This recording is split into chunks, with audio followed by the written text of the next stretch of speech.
Cricut's first update of March 2023 has been released. Version 7.29 brings an update to the Rotate Bounding Box label and additional notifications that you can adjust in settings.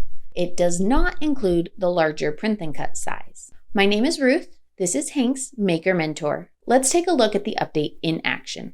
To show how the bounding box label has changed, I'm going to add a heart to the canvas.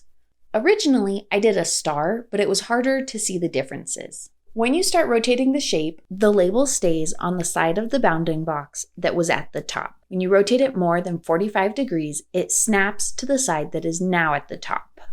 This should make it easier to see how much you've rotated an object without having to crane your neck.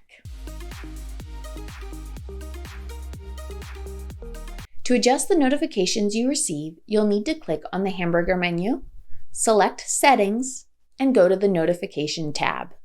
The options under Activity About You and Members You Follow have been there. The new ones are the updates from Cricut. It is divided into 4 categories: Education, Promos, Inspiration, and Product News. It gives some examples of each. You can use the toggle to determine which of these notifications you want to receive. There are 10 items listed under Fixed Field Issues. Hopefully it solves most people's bugs.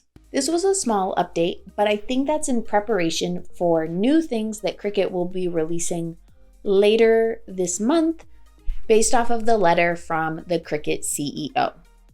If you want to know more about that, let me know in the comments and I will make a video of that. Thanks for watching Hank's Maker Mentor, and until next time, bye.